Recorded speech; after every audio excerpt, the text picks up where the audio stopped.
President Trump, Donald, Sarah and I are absolutely delighted to welcome you and Melania to the Prime Minister's residence in Jerusalem, the eternal capital of the Jewish people, the united capital of the Jewish state.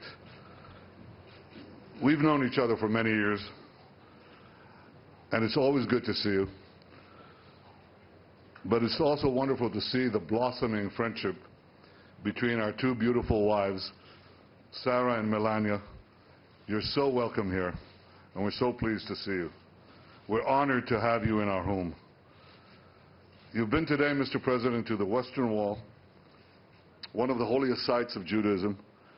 You've been to the Church of the Holy Sepulchre, one of the holiest sites of Christianity. We protect the Christian sites as no one else does anywhere in this region. We protect Christian sites, Muslim sites, obviously Jewish sites. We're committed to the freedom of all faiths and to the rights of all. Mr. President, I appreciate the fact that you went to the Western Wall, and you're the first acting president who's done that. The people of Israel applaud you for it.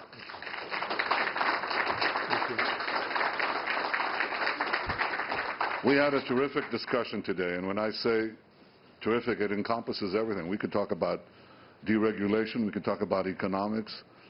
I think we quote each other. We understand each other and so much of the things that we wish to accomplish for both our countries. But I want to thank you especially today for your deep commitment to Israel's security, its well-being, and its future. I have no doubt that as we work together, you and I, the alliance between our countries will grow ever stronger.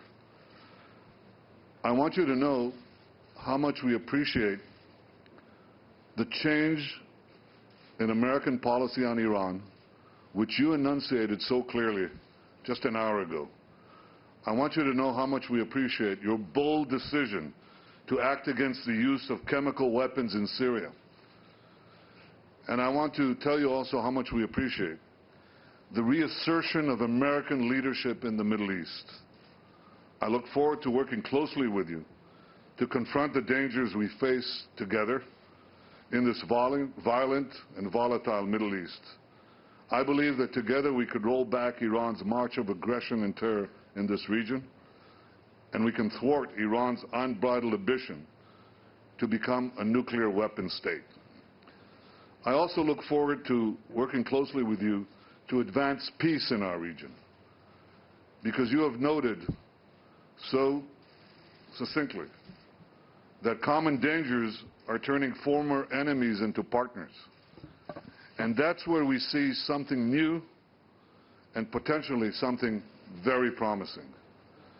It won't be simple, but for the first time in many years, and Mr. President, for the first time in my lifetime, I see a real hope for change. The Arab leaders who you met yesterday could help change the atmosphere, and they could help create the conditions for a realistic peace. These are all great signs on your historic visit. It's a visit that I think has echoed down the ages, because the great Abraham Lincoln is reported to have said that there was no city on earth he so much desired to see as Jerusalem. Well, Mr. President Donald, there's no city on earth where you are more welcome than right here with us in Jerusalem. Welcome to Jerusalem. Welcome to Israel.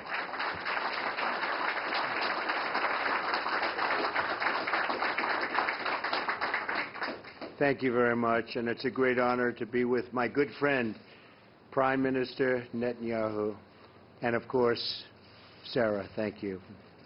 And also thank you for that beautiful tour. Melania is still talking about it. Thank you very much. You honored me and Melania by being one of the first world leaders to visit the White House, as you know. And we had a very good and sound discussion. And now you honor us again by welcoming us to your home on my first trip abroad as the President of the United States. This is a land filled with beauty, wonder, and the Spirit of God. I've been amazed by the glorious and beautiful monuments and holy sites and the generosity of your incredible people. Thank you. Because it's all about the people.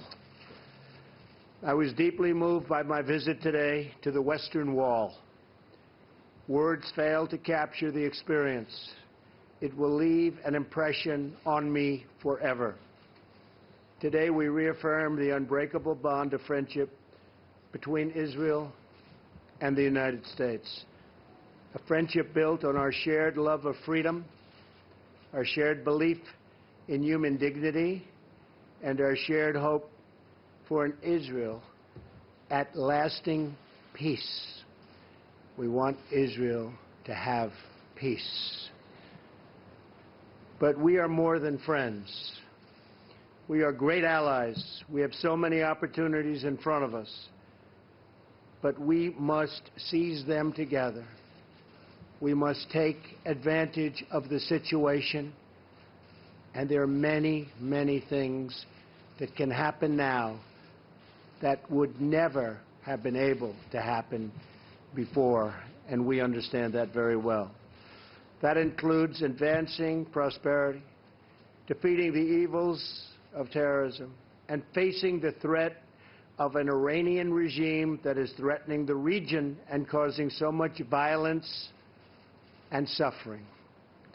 During my travels, I have seen many hopeful signs that lead me to believe that we can truly achieve a more peaceful future for this region and for people of all faiths and all beliefs, and frankly, all over the world. In my visit to Saudi Arabia, I met with many leaders of the Arab and Muslim world, including King Salman, who treated us so beautifully and really wants to see great things happen for the world. He really does. I got to know him well, and he really does.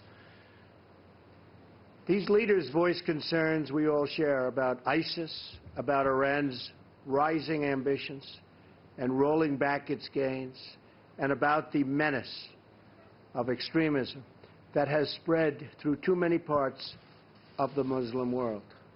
I'm encouraged that they pledge cooperation to confront terrorism and the hateful ideology that drives it so hard. America welcomes the action and support of any nation willing to do the hard but vital work in eradicating the violent ideologies that have caused so much needless bloodshed and killing here and all over the world. We are willing to work together. I believe that a new level of partnership is possible and will happen, one that will bring greater safety to this region, greater security to the United States, and greater prosperity to the world. This includes a renewed effort at peace between the Israelis and the Palestinians. And I thank the Prime Minister for his commitment to pursuing the peace process. He's working very hard at it. It's not easy. I've heard it's one of the toughest deals of all. But I have a feeling that we're going to get there eventually. I hope. I'm certain we will have very productive discussions. And we're going to have very productive discussions, in my opinion, with the leaders of other nations also. And I feel strongly about that, because there's a lot of love out there. And people from all nations, even nations that you would be surprised to hear, they want to stop the killing. They've had enough. America stands ready to assist in every way we can. Our deep and lasting friendship will only grow deeper and stronger as we work together in the days ahead. I thank you again for hosting us in this beautiful and ancient land Truly, it's a land of wonders, and it's my honor to be here with you. Sarah, thank you. Bibi, thank you. I appreciate it very much. Great honor. Thank you. Thank you.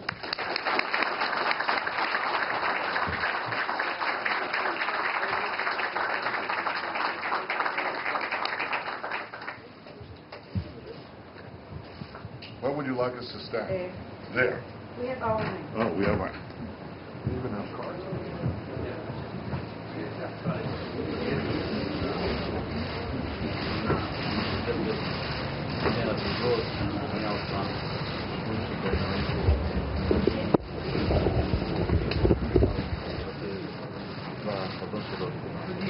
I didn't even know that.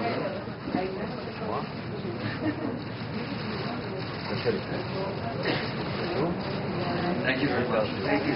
Thank you very much. Thank you. Thank you. תודות, והם שותים חזרה אל תוך מעון ראש הממשלה.